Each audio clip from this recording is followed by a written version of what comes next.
Welcome to A Year of War and Peace. I'm your host, Brian E. Denton. A Year of War and Peace is a daily, year-long, chapter-by-chapter reading of and meditation on Leo Tolstoy's epic novel, War and Peace.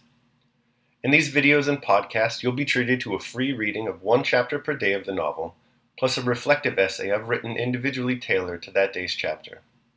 These readings are offered for free, though if you'd like to support me, you can do so in one of three ways. First, you could purchase my ebook, A Year of War and Peace.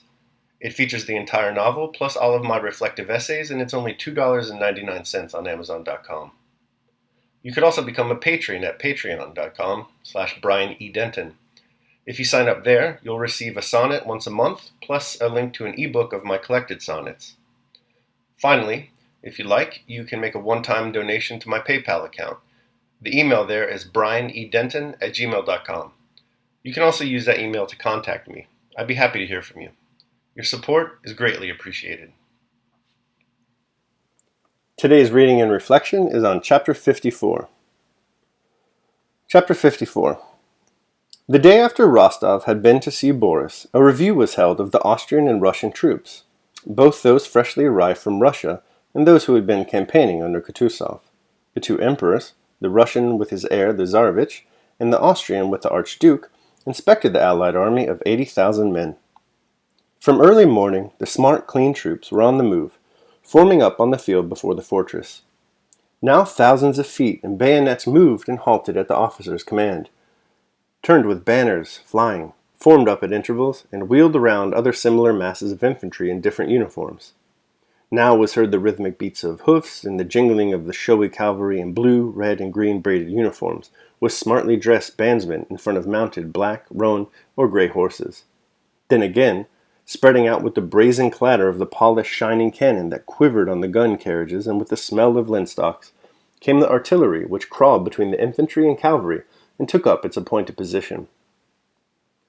Not only did the generals in full parade uniforms, with their thin or thick waists drawn in to the utmost, their red necks squeezed into their stiff collars, and wearing scarves and all their decorations, not only the elegant, pomaded officers, but every soldier with his freshly washed and shaven face and his weapons clean and polished to the utmost, and every horse groomed till its coat shone like satin, and every hair of its wetted mane lay smooth, felt that no small matter was happening, but an important and solemn affair. Every general and every soldier was conscious of his own insignificance, aware of being but a drop in that ocean of men, and yet at the same time was conscious of his strength as a part of that enormous whole. From early morning, strenuous activities and efforts had begun, and by 10 o'clock all had been brought into due order. The ranks were drawn up on the vast field. The whole army was extended in 3 lines, the cavalry in front, behind it the artillery, and behind that again the infantry.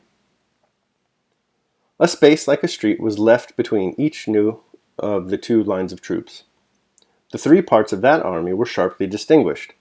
Kutuzov's fighting army, with the Pavlograds on the right flank of the front, those recently arrived from Russia, both guards and regiments of the line, and the Austrian troops.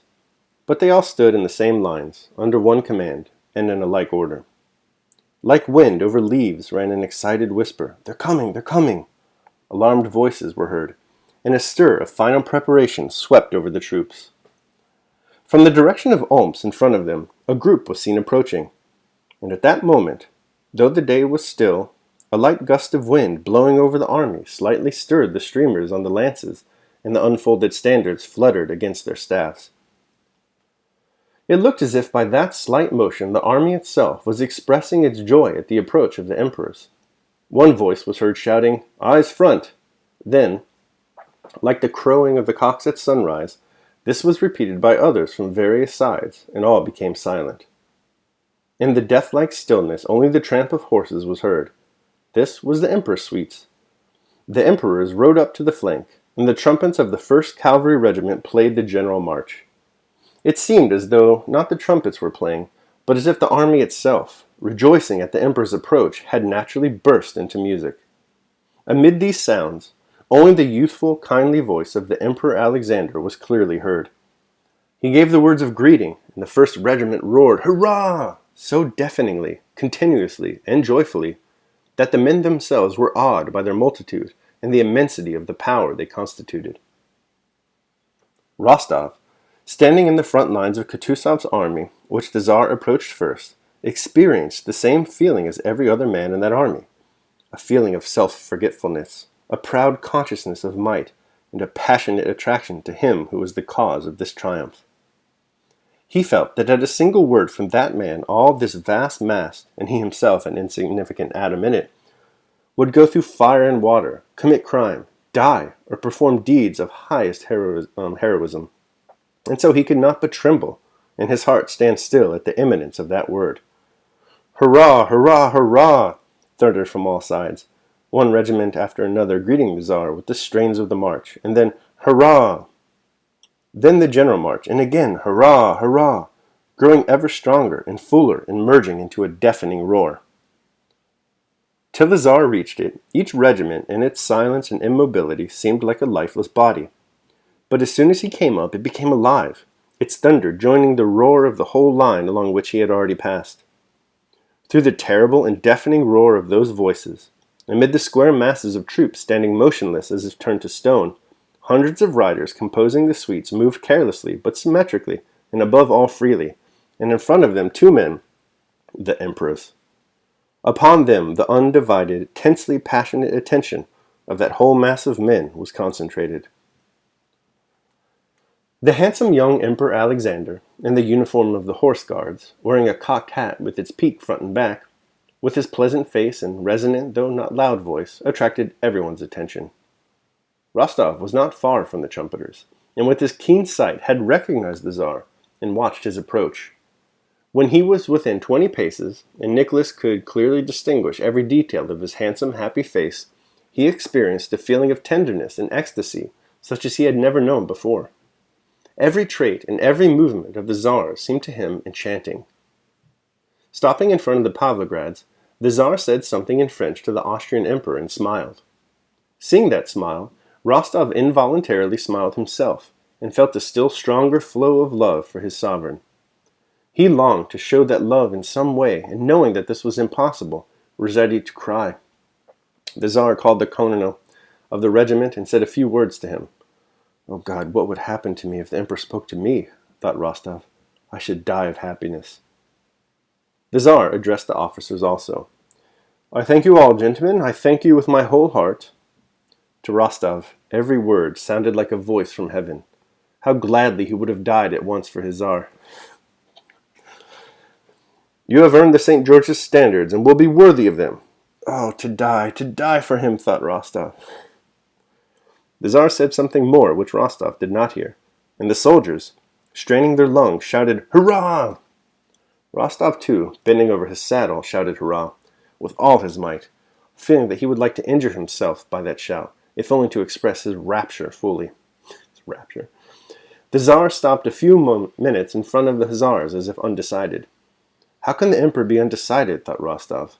But then even this indecision appeared to him majestic and enchanting, like everything else the Tsar did. That hesitation lasted only an instant. The Tsar's foot, in the narrow pointed boot then fashionable, touched the groin of the bob-tailed bay mare he rode. His hand in a white glove gathered up the reins, and he moved off, accompanied by an irregularly swaying sea of aides-de-camp. Farther and farther he rode away, stopping at other regiments, till at last only his white plumes were visible to Rostov from amid the suites that surrounded the emperors. Among the gentlemen of the suite, Rostov noticed Bolkonsky, sitting his horse indolently and carelessly. Rostov recalled their quarrel of yesterday, and the question presented itself whether he ought or ought not to challenge Bolkonsky. Of course not, he now thought. Is it worth thinking or speaking of it at such a moment, at a time of such love, such rapture, and such self-sacrifice? What do any of our quarrels and affronts matter? I love and forgive everybody now. When the emperor had passed nearly all the regiments, the troops began a ceremonial march past him, and Rostov, on Bedouin, recently purchased from Denisov, rode past too, at the rear of his squadron, that is, alone and in full view of the emperor.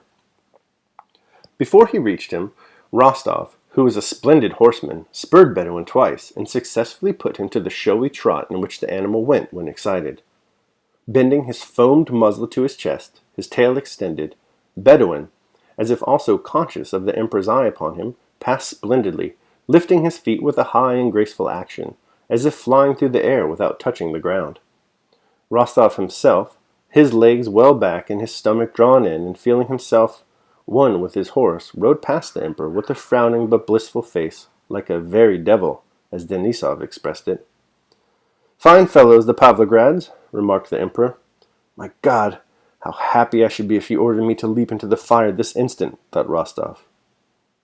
When the review was over, the newly arrived officers, and also Kutuzovs, collected in groups and began to talk about the awards, about the Austrians and their uniforms, about their lines, about Bonaparte, and how badly the latter would fare now, especially if the Essen Corps arrived and Prussia took our side. But the talk in every group was chiefly about Emperor Alexander. His every word and movement was described with ecstasy. They all had but one wish, to advance as soon as possible against the enemy under the emperor's command. Commanded by the emperor himself, they could not fail to vanquish anyone, be it whom it might. So thought Rostov and most of the officers after the review. All were then more confident of victory than the winning of 2 battles would have ever made them. Alright, that concludes my reading of chapter 54 of War and Peace. I hope you liked it as much as Rostov likes the emperor. I'll now proceed to my reflection of the same. A Year of War and Peace, Day 54. The Monstrous, Enormous Whole. Sometimes the individual heart beats for the collective.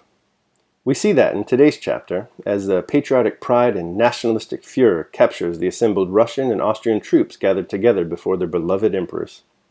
What power these 2 men exercise over their subjects. Consider that just days before, these troops, most of them anyway, fought a successful battle against Europe's premier military machine.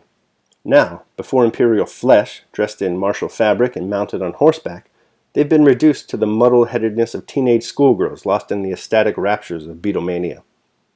This is one of the most frightful chapters in the novel. It is so dreadful because this senseless intoxication is channeled into such a foul jingoistic endeavor to convince one group of men to slaughter another group of men. Rostov shares in the collective infection. "Oh, to die for him," his soul shouts to the emperor, articulating the joint self-effacing passions of the gathered crowd. Every general and every soldier, Tolstoy writes, was conscious of his own insignificance, aware of being but a drop in that ocean of men, and yet was conscious of his strength as part of that enormous whole. This very human inclination towards self-forgetfulness, particularly in the context of nationalistic delirium, can be a dangerous thing. Sure, there are benefits, particularly in matters of self-defense against invaders. But more often than not, historically, this national chauvinism has been the conduit by which demagogues unleash the foul poison of otherizing war and destruction. It's easy to lose ourselves in ethnic, linguistic, and nationalistic tribalism. Frankly, and tragically, this seems to be the default position of human psychology. But there is an antidote to the evils born of the passions of today's chapter: cosmopolitanism. Daily meditation. Life must proceed in the conviction that I am not born for a single cranny. This universe is my fatherland. Seneca, Letter on Travel. Alright, that concludes my reading and reflection on chapter 54 of War and Peace. I hope you liked it. Thanks so much for listening. Remember that if you'd like to support me, you can do so either by purchasing the ebook, A Year of War and Peace, becoming a patron at patreon.com, or making a one-time donation at PayPal. The links to all that are below in the show notes. Your support is greatly appreciated. Tomorrow we'll be reading and reflecting on chapter 55 of War and Peace. I hope you'll join me. Until then, take care of yourselves and of others.